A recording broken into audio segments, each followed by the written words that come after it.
COVID, and the number is growing every day. And even our president has now turned positive. So we are all concerned and worried.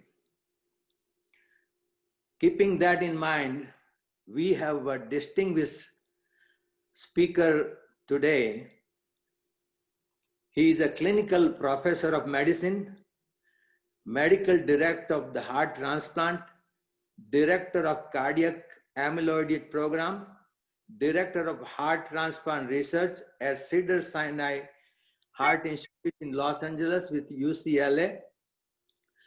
Dr. Patel has served on a leadership advisory forum and is a past chair of Heart Failure and Transplantation Council at the leader at the American College of Cardiology. And he is an associate editor of American Journal of Transplantation and Current Transplantation Report. Jignesh is really a genius. He graduated with MD and PhD degree in Cambridge and migrated to this country and is very well trained. And more than that, he is a gentleman and a kind individual. So without any ado, I would like to kick off things by welcoming Jignesh Patel, our speaker and scholar. Thank you, Jignesh. Dr. Shah, thank you for the opportunity to present today to the Indian American International Chamber of Commerce, Arizona chapter. I'd like to thank you all for inviting me and giving me the opportunity to participate today. I'd also like to thank Dr. Bharat Patel for facilitating this. Today, I hope to give you an oversight of a very relevant topic, particularly as this problem continues to grow globally. And I would like to give you an overview of where we are with development of a vaccine for the COVID-19 virus. And if we have time, also talk about some therapies for patients already affected by the disease. You can see here, this is the current status of the disease globally. We now have almost 35 million global cases and unfortunately over 1 million deaths. In terms of daily cases, the United States has spike in cases, and there are now 26 states where the number of cases are increasing. The problem, unfortunately, is even worse in India, where the number of cases had exponentially increased until the last week or so. So hopefully we'll see some improvement in the weeks going forward. But unfortunately, in the northern climes where winter is coming, we may see some further challenges. We know that the virus known as SARS-CoV-2 is really a virus that attacks, that enters in through the lungs. And the important part of this virus and relevant to vaccine development is the spike protein that you can see here on the virus particle, which is used to enter the cells of the lungs through a receptor called the ACE2 receptor. The virus then replicates within the cells and is then exuded and spread through the airways again. But the body has the ability to try and fight the virus. And the way it does this is that the virus is really recognized by immune cells, which then are triggered to activate both what we call a cellular immunity and also an antibody-mediated response as well. And both of these components are important in the recovery from this disease. And because of its predilection for the lungs, it is a highly contagious virus. And this is really the importance of social isolation, distancing, wearing a mask, and frequent hand washing is really outlined by this table, which really emphasizes the potential risks. The highest risk, of course, is when someone is in contact with an asymptomatic carrier, and this will frequently be somebody who's just been infected, maybe 3 or 4 days prior to the onset of some symptoms. If you wear a mask, then you really do mitigate this somewhat. And if you keep it, if the carrier wears a mask, then that is mitigated much further. If both people wear a mask, the risk of transmission is low, but it's lowest if you're more than 6 feet apart, and practically none if you're in different environments. Now, on the right here, what you can see here is the risk of coronavirus transmission in different settings. The darkest square is the highest risk, and the lightest square is the lowest risk. On the left represents all situations which are of low occupancy, and on the right are all situations which are high occupancy. In other words, lots of people together. And you can see that if you're wearing a face covering and you have contact for only a short period of time, if you're outdoors and well ventilated, your risk is very low, even if you're shouting or singing. In contrast, if you're indoors in a high occupancy area when no one is wearing a mask, then your risk is highest. And you can imagine that this might be a situation in a closed group, for example, a lot of people at a political meeting or even at a presidential debate where there's a lot of shouting going on and there may not be adequate social distancing. If you're wearing facial coverings, that really does somewhat mitigate your risk. If you don't wear facial coverings, right at the bottom here, your risk increases exponentially. And this is the reason why we are now seeing so many people within the White House getting the infection. It's so important to wear a mask and keep your distance. So one of the issues with this global pandemic is to try and develop a vaccine. And this table just outlines the challenges in developing a vaccine. We have here all the other common viruses for which vaccines have been developed or attempted to develop. The MERS was one of the first viruses that came out with an outbreak in as early as 2013. Fortunately, the Middle East respiratory syndrome, as it was known as, was controlled early on, and there has not been a need for a vaccine, although development for a vaccine continues to be pursued. The original SARS-CoV-1 or the SARS infection was early in 2003, and despite 17 years, we don't have a vaccine. It took 15 years to develop the Ebola vaccine, which has only just reached the clinical phase. And in contrast, it took us 60 years to develop the polio vaccine. And our goal for this virus is to develop a vaccine in 12 to 18 months. So it's a significant challenge. And it's a challenge because vaccine development is a very complicated process. You first have to select a platform, design your targets, and then do some testing in the lab. If it seemed that it works, then you try and validate it in lab cells and then do some animal testing. If that looks like you're developing a response in animals, then you go into what's called phase 1 safe testing in healthy volunteers, small numbers. And if it's deemed to be safe there, then larger numbers are recruited, where not only safety is assessed, but efficacy, in which case patients' blood is tested for a response to the vaccine. If this is found to be safe and efficacious, then we go into much larger trials involving tens of thousands of patients or people for phase 3, where we look at not just efficacy, but also protection. In other words, does the vaccine lead to enough of an immune system that it protects you from the infection out in the community? Following this, it goes into worldwide distribution, and there are further challenges here in terms of storage, scaling the production, and supply chain issues that I'll also go into. So there's been really a frenetic activity in terms of developing vaccines globally.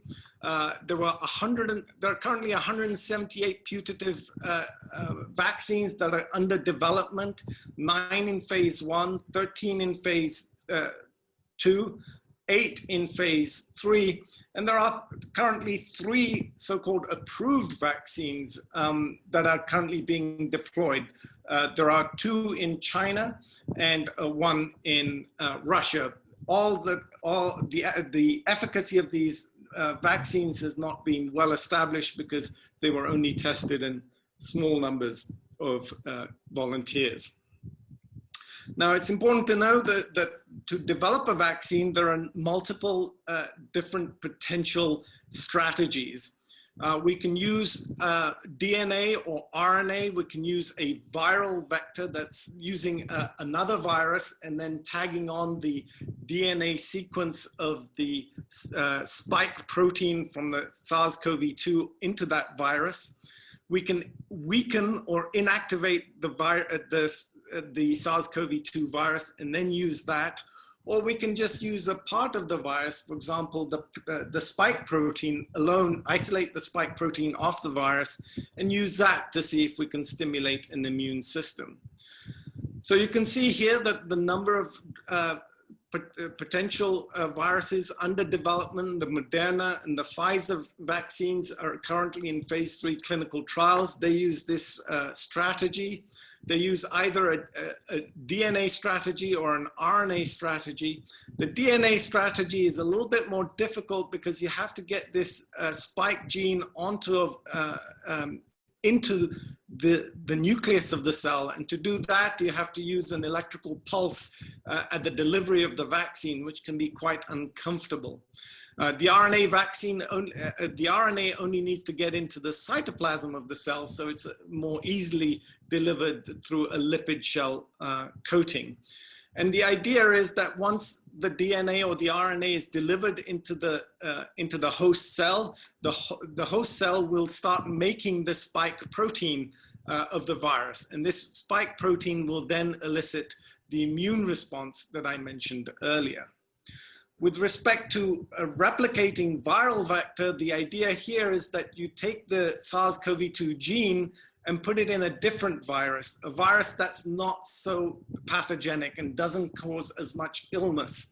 And this virus will then infect the cells of the host and lead to essentially a milder form of disease, but because the spike protein DNA has been encoded in this virus, you'll start making the protein, and then your immune system will start responding to that spike protein. This can be done either through a virus that can replicate within the body, in other words, cause a mild infection, or a passive virus, which kind of just goes into the body, goes into the cells, and then starts making the protein as well. And there are a number of companies working on this, and the AstraZeneca University of Oxford virus is one of these. The Chinese virus also uses this strategy.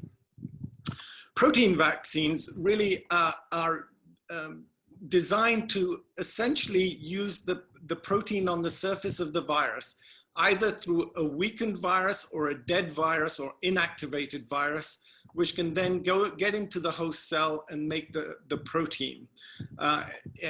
In another strategy, the virus is kind of stripped from its ability to replicate, and the dead shell of the virus is injected in the hope that the host will mount an immune response. Whether you take a shell of the virus itself or just the protein subunits like the spike protein, as I mentioned earlier. And there are a number of companies working on both of these strategies as well. Bharat Biotech is an Indian vaccine company with a lot of experience that is working on a couple of these. Now, the AstraZeneca Oxford vaccine trial was doing quite well, but recently it was briefly paused because a volunteer developed transverse myelitis. This is a very serious inflammatory condition that causes paralysis. And in this study, in the phase 1 and phase 2 studies, the virus, which is a chimpanzee virus, was incorporated with the SARS-CoV-2 spike protein and compared to a more conventional vaccine, the meningococcal vaccine. And so this is a viral protein which is designed to elicit an immune system, but does require a second booster shot at 28 days, which has implications on how we can get this virus delivered to the population. Now, the idea is that this virus is genetically changed so that it doesn't grow well in humans, but elicits the immune responses I mentioned. But we also know that these viruses that are used can cause transverse myelitis. And there have been 3 cases of transverse myelitis associated with COVID-19. So there are some concerns as to whether, when we're using such a vaccine in hundreds of millions of people, whether there will be a portion of the population that may develop these complications. So you can see the challenges involved with regard to the development of a new vaccine and ascertaining whether the vaccine is completely safe. Now, I mentioned Bharat Biotech, which is a company that is partnering with the National Institute of Virology in India, and it's developing an inactivated vaccine called Covaxin. This is currently in phase 1, phase 2 studies. In addition to the Covaxin, Bharat Biotech has 2 other vaccines in development. One is quite a clever vaccine because it's called the CoroFlu. And the way it works is that it's encoding not only just the SARS-CoV-2 spike protein, but also the influenza protein. And the hope is that with one shot, you can protect yourself not only from SARS-CoV-2, but from influenza as well.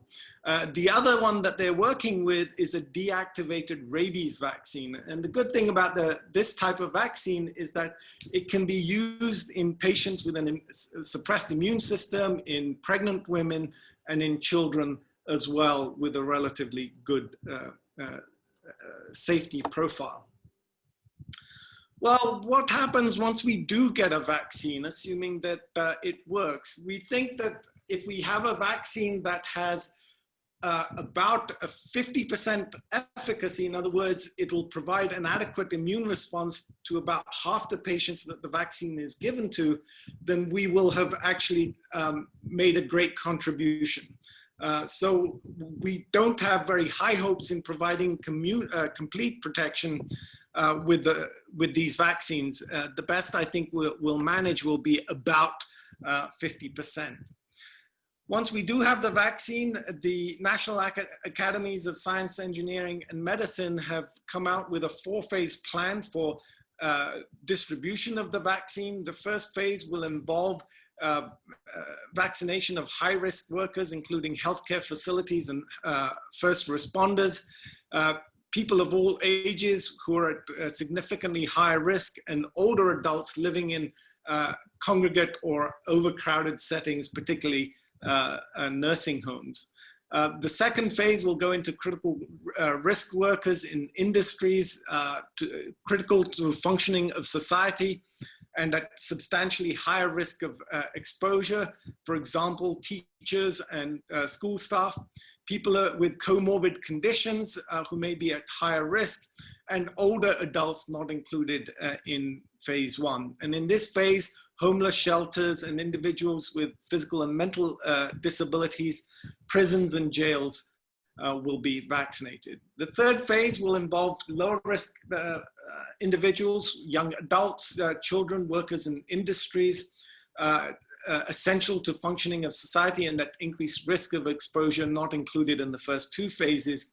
And then phase 4 will essentially be everybody else. And the timeline for this 4-phased approach is going to be anywhere between 9 and 12 months. This merely shows the number of individuals in just the United States that will need to be vaccinated in the various phases. The first phase will involve about 12 million, 110 million in the next phase, and then 206 million for the remainder.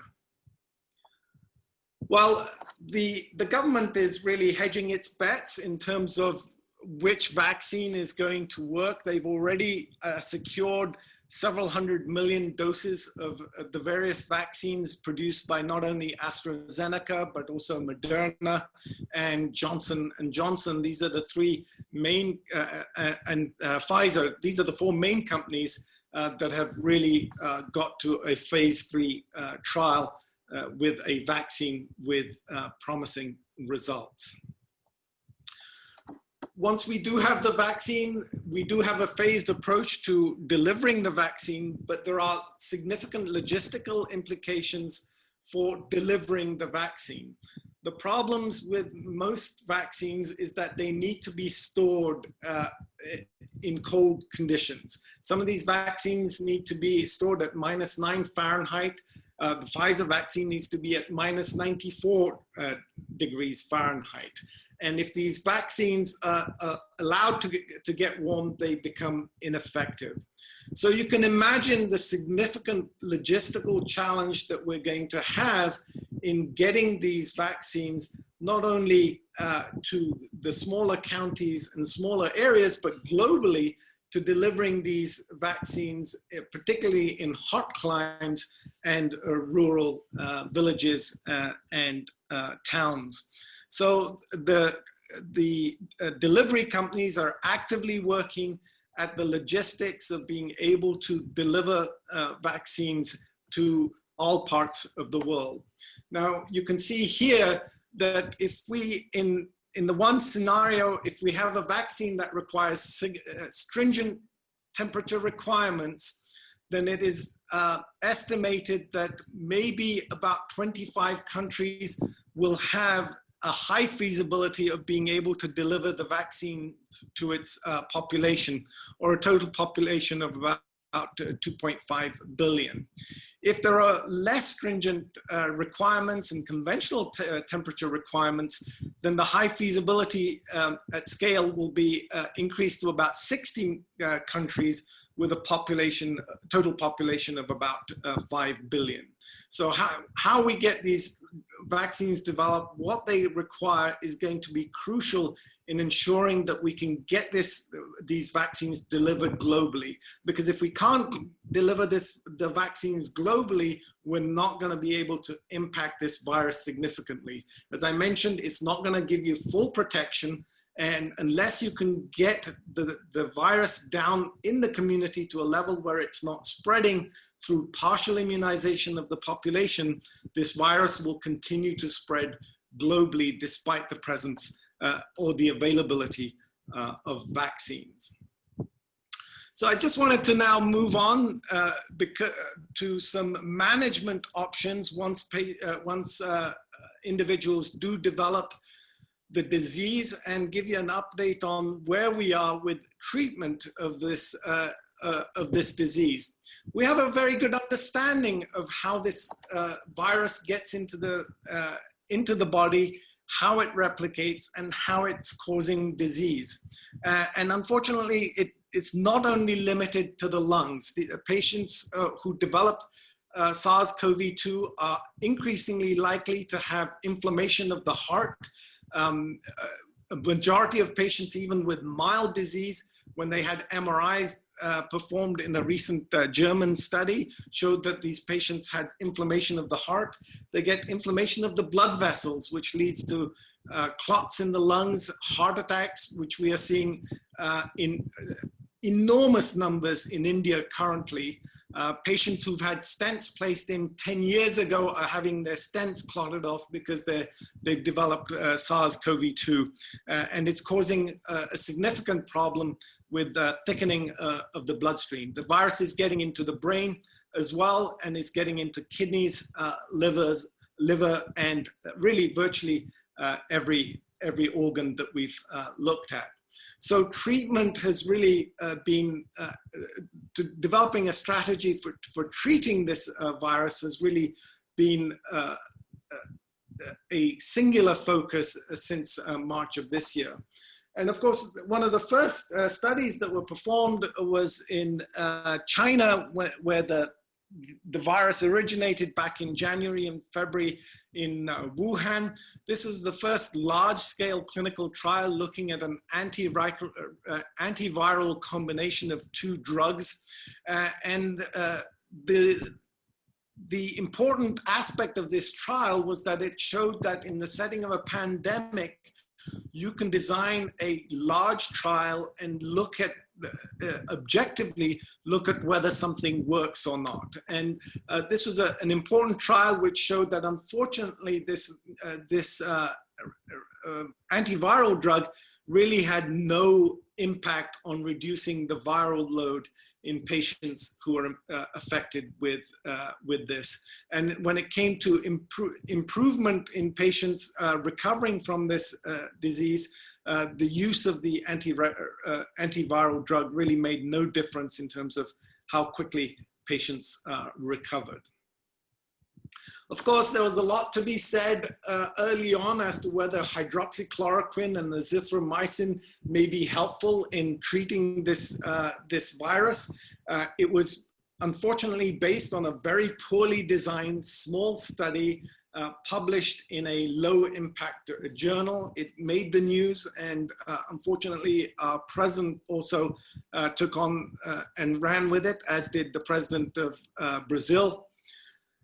And the data now is crystal clear. In multiple trials, it has been shown that hydroxychloroquine really does not help. In fact, it's associated with a 10% increased risk of mortality when used in patients who have the SARS-CoV-2 virus. And even in the prevention studies, it really does not help prevent people from getting the virus. So it's of interest to know that today we found that the president wasn't given hydroxychloroquine when diagnosed with the disease. Remdesivir is an interesting drug. It's an antiviral drug that was originally developed to treat the Ebola virus. It is a very effective antiviral drug. It gets into the cells and stops viral replication very effectively. Multiple clinical trials have been performed across the globe using this therapy to ask the key question as to whether it's safe and effective for COVID-19 patients, and whether this treatment needs to be used for 5 days or 10 days. And now we're seeing some data looking at whether combination therapies are better as well. And the way this drug works, it's a prodrug that gets metabolized to an active form within the cells, which essentially prevents the virus from being replicated inside the cell. And the remdesivir trials have been, a number of trials have now been performed, including the first one, which was an NIH adaptive treatment trial, which essentially means that they changed the trial if needed as things are going forward, because we don't really know much about this. Goal of enrolling 572 patients, but actually enrolled twice that number of patients. Like every study that you have to do, it has to be placebo controlled. Otherwise, you won't know whether it's working or not. In other words, half the patients have to be treated with an inactive drug or a sugar pill or just saline. And you need to compare the two groups to determine whether it's working or not. And the primary endpoint of this study was just to determine whether patients recovered more quickly or not. And sure enough, this study did show that there was a 32% improvement in the time to recovery on patients who received remdesivir. And the benefit was seen greatest in patients who were the sickest and who ended up on ventilators. There are a whole host of other drugs that are being looked at. All of these target the individual components of our immune system because one of the issues relating to this virus is that once you get the virus, you develop an immune response, and a lot of the damage that is caused in the body is the immune response itself. So targeting the immune response, we're getting a good appreciation that targeting the immune response may be important at reducing the mortality from this disease. And one of the first well-designed trials came out of the United Kingdom looking at a very cheaply and commonly available drug, dexamethasone, or a steroid. And when this study was done in over 6,000 patients, what they found was that patients who were particularly sick on the ventilator, when they were given steroids, were much less likely to die than patients who weren't, with a survival benefit of about 36%. Patients who required oxygen also trended to benefit, but less sick patients really didn't have that much of a benefit. So you can see here that the dexamethasone benefit was really there for really most patients with lung complications from this disease. And this has really now become the standard of care for patients in intensive care units with this disease. And you can see here the number of trials now that have been completed using a variety of corticosteroids, whether it's dexamethasone, hydrocortisone, or methylprednisolone. And you can see that overall, all of these trials are showing a signal towards benefit in terms of reducing mortality in these patients. And this is why we're seeing much less, far fewer patients dying from this disease than we did early on in the year. What about convalescent plasma? Well, the president received one of these preparations earlier today. The data is not very clear because the trials are still evolving, but there does appear to be a general sense that there's a benefit here with the use of what we call convalescent plasma. The convalescent plasma is essentially taking plasma from somebody who has recovered from COVID-19. And the idea here is that that patient has developed a robust immune response and has been cured of the disease. And so the protective antibodies in that plasma can be given to a patient with active disease to help neutralize the virus. And so it is hoped that this strategy will help manage patients, particularly with more severe disease. So here's the approach that we see in terms of treating patients with SARS-CoV-2. Initially, when you get infected, there's an incubation period, which is asymptomatic. This is where you're at greatest risk of spreading the virus to other people. You will have no symptoms at all. You'll then develop mild symptoms with fever and cough, and at that point, you start developing an immune response. But during this period, the virus is also replicating significantly. As a result of this amplification of the viral response, the immune system really starts revving up. And so when it does rev up, this is where we get into trouble with a hyperinflammatory condition, which causes complications such as fluid buildup in the lungs, the heart attacks that I mentioned, the clotting problems that I mentioned, and the kidney problems that I mentioned. And this is where the highest mortality takes place. However, if the immune system kicks in appropriately and is able to get rid of the virus, and that the immune response is adequate but not too strong, then the patient will recover from this infection. And this is actually what happens in the vast majority of people who get infected with this virus. So this is quite a complicated process that occurs. It takes quite some time for you to get over this virus. It can take 2 to 4 weeks before you're fully over it if you have clinical symptoms.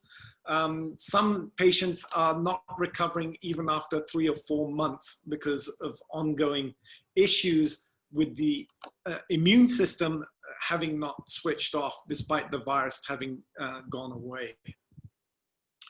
So to summarize, we know that the vaccines are currently under development. Phase 3 trials are underway for several vaccines. I described the challenges in terms of long-term safety, efficacy, particularly with the requirement for booster dosing. The Johnson & Johnson vaccine, which just recently went into clinical trials, is the one vaccine that doesn't require a booster dose. Booster dosing can also become problematic, particularly when there are multiple different vaccines that are available out in the community. You really need the logistics to make sure that if an individual gets one vaccine, they come back and they get the same booster shot, not a different vaccine at that point in time. I described the challenges with regard to the stability of the vaccine, the need to keep it at low temperatures, and the challenges that we will have in terms of distributing the vaccines globally. With regard to treatment, we have made significant progress, particularly with the use of corticosteroids and remdesivir. We now actually know how to use remdesivir. It's really reserved for patients who are not responding to corticosteroids as a second line therapy. And we're now having some evolving data with the use of convalescent plasma. So I'll stop there and take some questions. Thank you for your attention.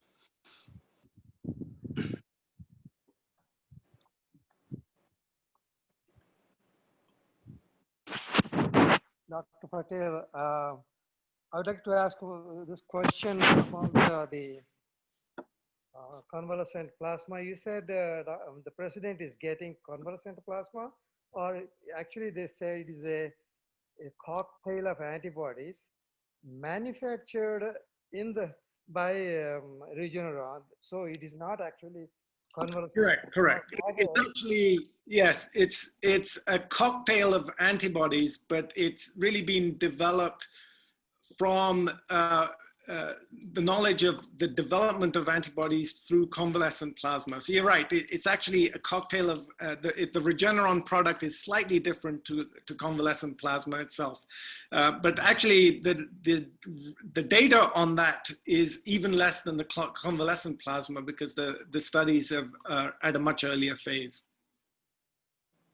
Thank you.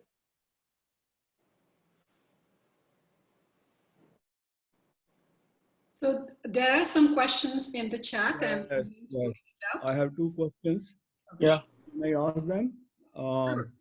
This is Dr. Sachdev. I'm calling you from Phoenix, Arizona. You mentioned that only 50% of people might be immunized after they are given a vaccine.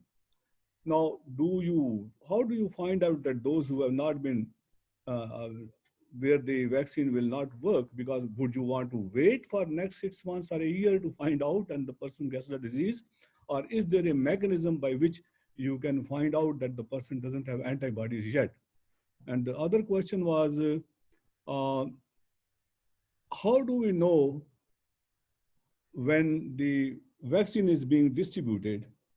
And you mentioned the logistics that it needs to be particular type of lower temperature, so that when a person, the vaccination reaches at the end point of distribution where it is to be given to a person or to a patient, how do the people who are going to inject will know whether this medication is going to, this vaccine is going to be effective or not? Because it is in their interest to whatever medication amount they get, they would like to inject. You know, I mean, why would they want to know that this medication has been wasted because the temperatures were not kept somewhere on the line of distribution? Yeah, so that's a very good question. One of the things that is available for this type of product, and of course there are a lot of vaccines currently that are very temperature sensitive as well, is our technologies that are used, that are incorporated with the shipment of the vaccine, such that if the temperature goes above a certain threshold, there's a color change on that indicator. And even if that vaccine then is put back at a lower temperature, that color change does not go back again. So that when you receive the vaccine at the other end, you will know from the indicator that is shipped with the vaccine that the vaccine has remained at a low temperature throughout its delivery course. So that's the one good thing, is that we do have really good technologies to make sure that the vaccine has been kept at a low temperature. With regard to efficacy of the vaccine, we're not going to effectively know whether you're going to be immune or whether you have responded to the vaccine or not. It's going to be the same as a flu shot. You know, when you get a flu shot, not everybody it gets protected from a flu shot. Sometimes we get the flu despite getting the flu shot. Yeah. In terms of the cost and the logistics of doing post-vaccination surveillance with antibody testing, it would just be too involved, too expensive, and too cumbersome, because you won't know when to check for an antibody response. You won't know whether the antibody response you have is adequate or not. And it may be that people have different responses to some of these vaccines. I also mentioned that some of these vaccines are novel technologies using DNA and RNA, which may actually stimulate the cellular arm of the immune system.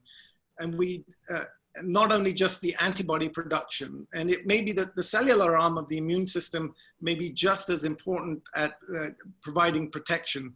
And we really don't have good tests or easy tests to determine whether you have adequate cellular immunity to a certain virus or not. Thank you.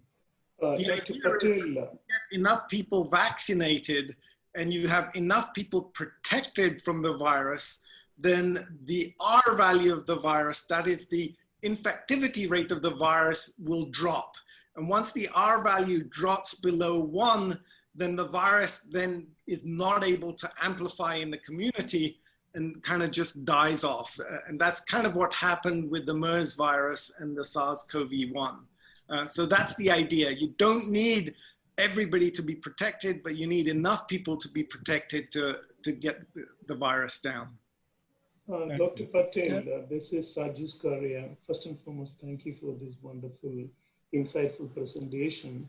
Now you just spoke about, my question is relating to the vulnerable society. For example, people with arthritis, rheumatoid arthritis kind of situation where their immune system is already compromised.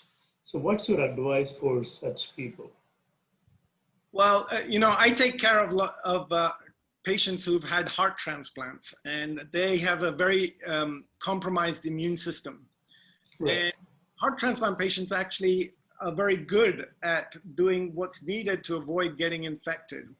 And what the advice for patients with a compromised immune system is really the same as the advice we give to everybody else, except you just have to be that much more cautious. This is social isolation, hand washing, masks, and keeping your distance. And what I tell my transplant patients is that when the restrictions are lifted within their communities because the virus is coming down, that restriction does not apply to them. They need to be a step or two behind in terms of when the community is being opened up before they can risk themselves getting exposed. Unfortunately, the greater the risk you have, the longer you're going to have to be in a more constrained environment. Thank you, Doctor. So I think the question is from I got one question, if you don't mind. My name is Mahendra Shah, and I'm from Phoenix. Doctor, one question that I have is, I saw one slide where you were saying that some of the vaccines have not yet been developed after even 20, 30 years. Some took 10 years and longer. Now, this vaccine is between 12 to 18 months. What kind of guarantee assurance that the general public will have? Is there any shortcuts taken? Is there any, things are being compromised, or, how do we know that it is going to be, good? So, we have to rely on these phase 3 clinical trials being performed adequately, and we have to wait for the phase 3 clinical trials results to come out before we can deploy the vaccines. That's why there is no shortened timeline to the deployment of these vaccines. We just have to have that information. We saw that early scare with the AstraZeneca vaccine where one patient developed transverse myelitis. We just don't know what the track record is going to be. Some of these vaccines are newer technologies, mRNA vaccines, DNA vaccines, they're completely new technologies.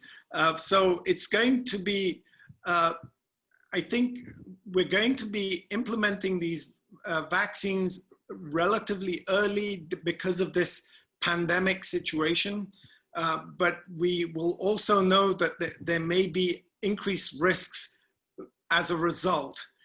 And I think one of the issues is going to be that the general population may not be so trustful of getting vaccinated because of the timeline of development.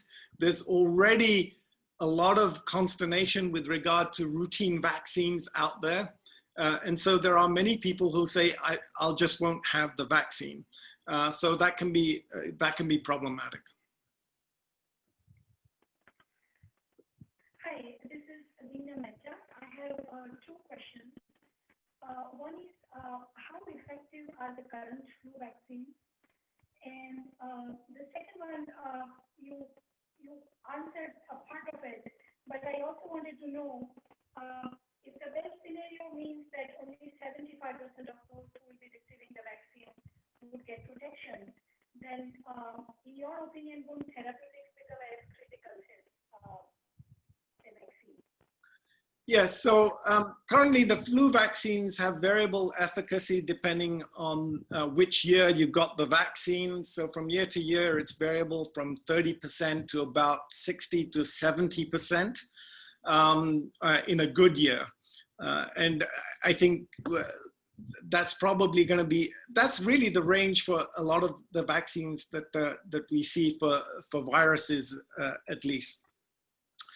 When it comes to the best scenario being 75% receiving vaccines, the therapeutics for people getting infected will certainly be important, and I think those clinical trials will continue. I showed you that very complicated slide of all the various targets that people are looking at in terms of whether this works, and I think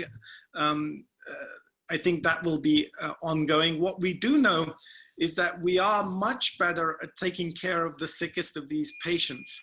What we don't know is what's happening to patients who are having these low-level complications following an infection.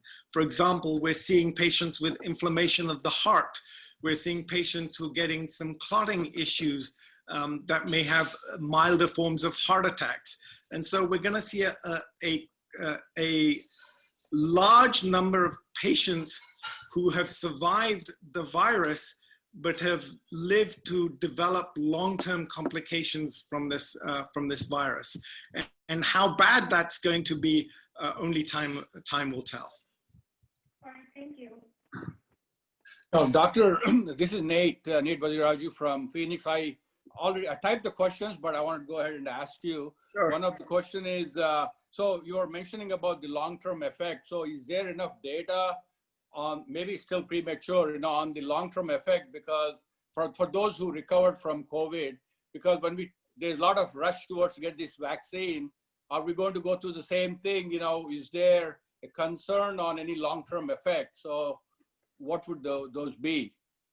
Yeah, so certainly these will be things that the institutions will be looking out really stringently for. Remember, this time last year, the virus wasn't even known of. In fact, this time last year, I was in Beijing and I had no issues going around Beijing.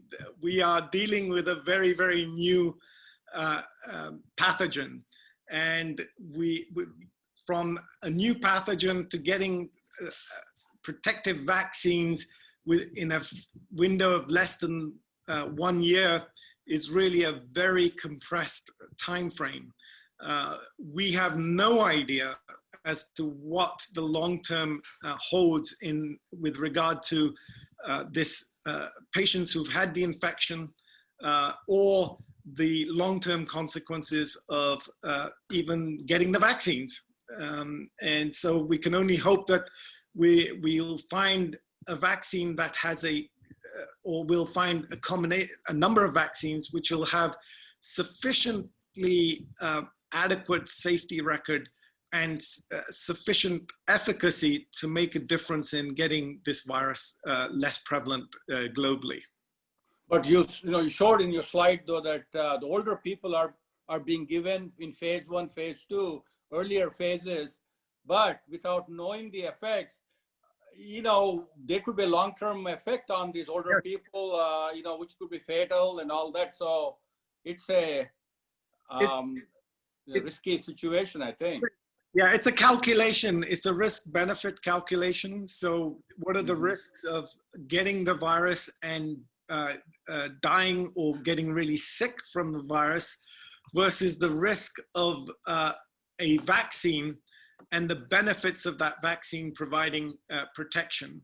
The hope is that you may not even need to have a full response to get protection. Even if you get a mild response from a vaccine, it may be enough to, for example, it may make the difference from being severely ill from the virus to being just a mildly ill, a mild form of a viral illness. Maybe you'll just have cold-like symptoms and you'll get better from it. So these are all things that we're going to need to look at very carefully as we go forward and assess these highly vulnerable populations, the high-risk populations as well. And we're literally learning as we go along here. Okay, thank you. And one last question is, you know, you talked about masks as a preventive thing, which is good, but is there any kind of things like aspirin, zinc, vitamin D, other things that we can take now in order to, you know, protect ourselves? Yeah, so there have been some studies looking at,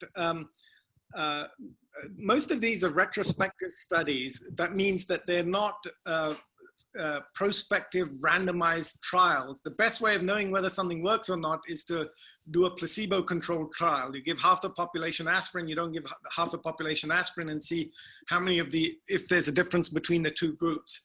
What we do know is that looking at retrospective data, there may be some protective effects at preventing thrombosis using, for example, aspirin. There was a study recently showing that statin therapy may be protective as well. There was a study showing that patients who are vitamin D deficient were more prone to have complications than patients who are not vitamin D deficient. The problem with that study is that about 70% of the population is vitamin D deficient. So, and we don't know whether correcting vitamin D may be something that's protective, or whether being vitamin D deficient is just a marker of increased risk for this disease. But nonetheless, many of these supplements are relatively benign. So vitamin D, zinc, aspirin for most people is not an issue. And so you'll have heard today that the president received a cocktail of these therapies as well. Okay, thank you, sir. Dr. Patel, this is Venkat Mukku from Phoenix. So once we get vaccine, is everybody going to be tested for antibody, whether there was a response? No. So then we, how would nobody is going to be tested? I was asked already. Yeah. Then how will we will be under a false sense of security that, okay, I got vaccine. What if my immune system did not mount a response? Right. The idea here is that enough people will be vaccinated to have an impact on preventing this, the spreadability of the virus. So in a if you're in a room of 4 people and you have the virus, there's 3 people who can potentially get the infection. If all 3 are vulnerable to infection, you can give it to one person in the room, and that person can give it to the other 2. If you get just 2 of those people immune to the virus, then you can just spread it to that one other person who's vulnerable, but then the virus has nowhere to go. So then you stop the virus. And the idea here is that you have just enough people with sufficient immunity to reduce the rate of infection out in the community. And more importantly, if you can have enough people immune to the virus, you can open up your economy enough so that everybody can get back to work. You're absolutely going to have a certain number of people get the infection, and therefore these restrictions on mask wearing, social distancing, hand washing are not going to go away once you have a vaccine. In fact, it's going to be even more important to do all those things because there'll be a lot more people out and about in the open. Is the Bharat Biotech vaccine, is it a peptide conjugated to a carrier, or is it a whole protein that they recombinantly synthesized and then injecting? Well, they have 3 in development. 2, one I mentioned was the CoroFlu, which is like the combination of the coronavirus and the flu virus, which is a peptide vaccine. Another one is an adenovirus vaccine. And the third one is a rabies type of vaccine. It's actually a rabies vaccine which has been structured to altered to mount a response against COVID-2. There's a question here regarding the winter and aerosol transmission and indoors and what to do here. This is going to be a real challenge. I showed you that the highest risk is when you're indoors, not ventilated, you have prolonged exposure, and people may be singing or shouting within a closed environment. In that sort of situation, it's going to be really important to wear a mask. Trying to get people to wear masks indoors is going to be really, really challenging. Because if you're in a, I think people do it when you're out in the grocery store or you're shopping, everyone's wearing masks. But if you have some people coming for dinner, it's not likely that they're all going to be wearing masks, and you're certainly not going to be wearing a mask while you're having dinner together. So these are going to be challenges that we're going to have to deal with, particularly in states where the winters are going to get cold. Dr. Shah, you wanted to ask a question?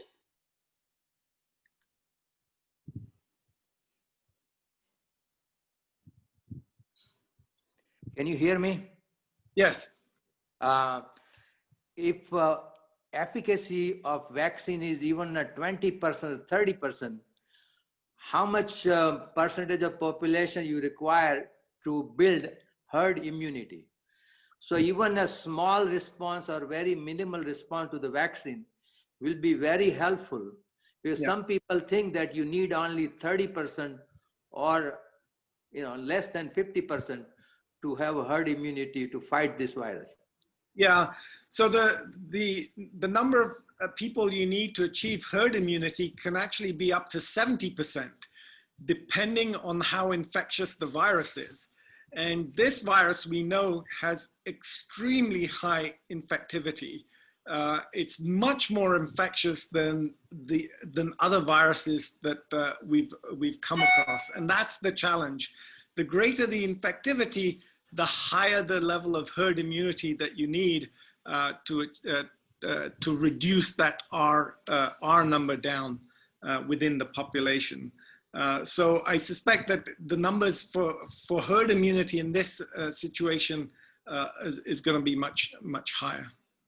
The last talk you talked about one family wedding in Maine where only 30 people were there and 5 got infected. So I think Indian community would like to hear that, because we feel that smaller number is not a problem. Yeah, so this was a wedding that took place illegally, actually, in Maine, in a remote church, and it had 30 guests. One guest worked in a nursing home, and another guest worked in a prison facility. Nonetheless, there was a super spreader event at this wedding that resulted in a total of 120 people getting infected and 7 people dying. Now, none of those 7 people who died actually went to the wedding. They just managed to catch the virus from somebody who went to the wedding. So having these gatherings are really the highest risk events that we see. And there's been a number of super spreader events that have occurred. In fact, the most famous one may well be the White House super spreader event that we're seeing today, because it's turning out that a lot of people have got infected within the White House, and it appears that this might be a super spreader event. How many people are going to get infected from this infection, we'll find out in the next 2 weeks. Yeah, my name is Dr. Kotecha, and looking to the data from India and particularly Bombay slums, while on one side we know that the virus is extremely infective, we also see that when we look into the family case, there is one case, but in the same family, others are not infected. And that has been very commonly seen in Indian slums and Indian population, that from each family, one member is infected, but others are not.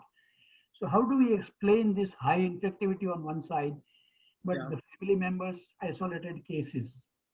So it's very interesting observation. The other thing that we're observing in India is that the mortality appears to be less. The proportion of people dying from the virus appears to be less, although the data is not complete. But speaking with physicians that I'm in contact with over there, certainly the prevalence of the diseases, it's really penetrated at all levels in India. Now, why some people within a family are getting infected and others aren't, we don't really know. Part of it may be just the dose of the virus that you get exposed to. I mentioned that the longer you're in contact at closer quarters, the higher your risk. The shorter your contact, if you're outdoors and you're less exposed, the lower your risk. But there may be other important attributes to the Indian population, particularly with their, what we call their innate immunity. Now, the innate immune system is the immune system that we're all born with at birth. When we're a baby, we have to have an immune system that protects us from all the germs that we get exposed to. And this immune system kicks in very early, even before this adaptive immune system that I've mentioned that vaccines use to confer protective immunity. And this innate immune system actually can be strengthened. And for example, the BCG vaccine, the way it works is that it seems to stimulate your immune system. And in fact, there is currently a global clinical trial that's a randomized trial of the BCG vaccine to look to see if it confers any protection against COVID-19. And I actually happen to be participating in that actual study. Because in India, the secondary attack rate in the family has been minimum 10 and maximum 50%, not more than 50% of the total family members get affected, which was a very surprising thing to me. Yeah. We're actually getting to learn a lot from India. In fact, the paper came out yesterday. I haven't had a chance to look at it. But they did contact tracing from 35,000 infected people, and they traced 600,000 people. And this data is providing a lot of information in terms of how this disease is spreading within communities, who's getting sick from it, who's recovering from it. So we'll have some very, very good data from India in terms of what's happening over there with regard to this virus.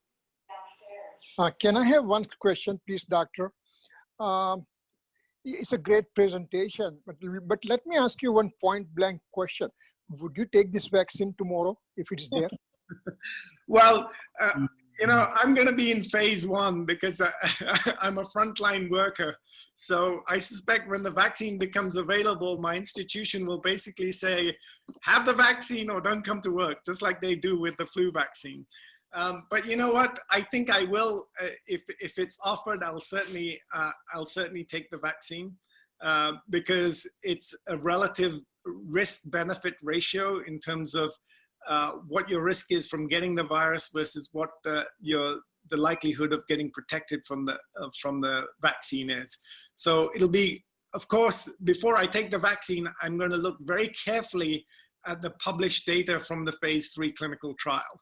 And so that will be read in great detail before I take that vaccine. Thank you. So we know that we are already beyond time.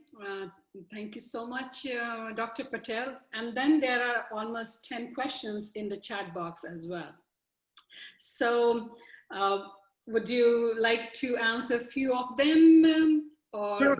like I think some of these we've actually gone through. Herd immunity, how soon? There's a question, how soon after vaccination would you recommend to start socializing without a mask? I mentioned earlier that because of incomplete protection from the vaccine, you're still gonna need to wear a mask and do the social distancing. That's really, really gonna be important. What are your thoughts on indoor? Oh, there's a question regarding the use of a HEPA-type air filter indoors with the winter coming. It's interesting. There are a number of strategies that can be used to purify the air, and they may make a difference, but really the easiest way to reduce your risk substantially is to really decrease, is to really throw open the windows. If you're indoors and you have a lot of people, throw open the windows, make sure the air's coming in, and you really dissipate that air.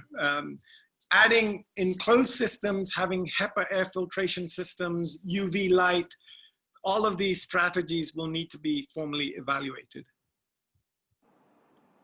Is using fan dangerous if you are in a closed environment? Can you put the fans on? If the fan is in front of an open window, it's probably beneficial. If it's just circulating the air around you, I don't know the answer to that question, because we do have some data suggesting that aerosol transmission may be important, and how much of the virus you can get in the circulation with a fan is something that I think is being looked into. And these are important studies to be done, actually. So it's going to be a long time before we have we can contain this virus. Maybe. Yes, it's not going to happen quickly. It's going to be, I would think it's probably assuming we have a vaccine by the end of the year, it'll take at least a year to deliver the vaccine, at least in the United States. It's probably going to take a lot longer globally. But to have an impact on this virus, we're maybe looking at a 2 to 3 year timeline.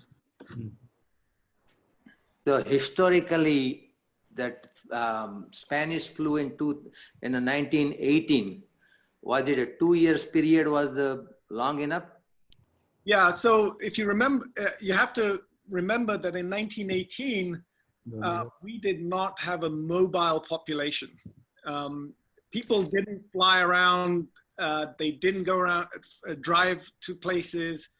Mobility was much more restricted, and hence the flu pandemic was controlled over a period of 2 years. We also now have a much bigger population. The global population is significantly bigger. So I think the challenges are that much greater for controlling this virus. And unfortunately, as you saw the pattern here, we had MERS, we had SARS-CoV-1. This is SARS-CoV-2 in only a period of about 20 years or so. There will be more viruses coming down the line with this type of an issue. So this is just unfortunately the way things are moving forward with the type of population we have, the climate changes that we're experiencing, and the increasing intrusion of humans into animal populations where the reservoirs for these viruses exist.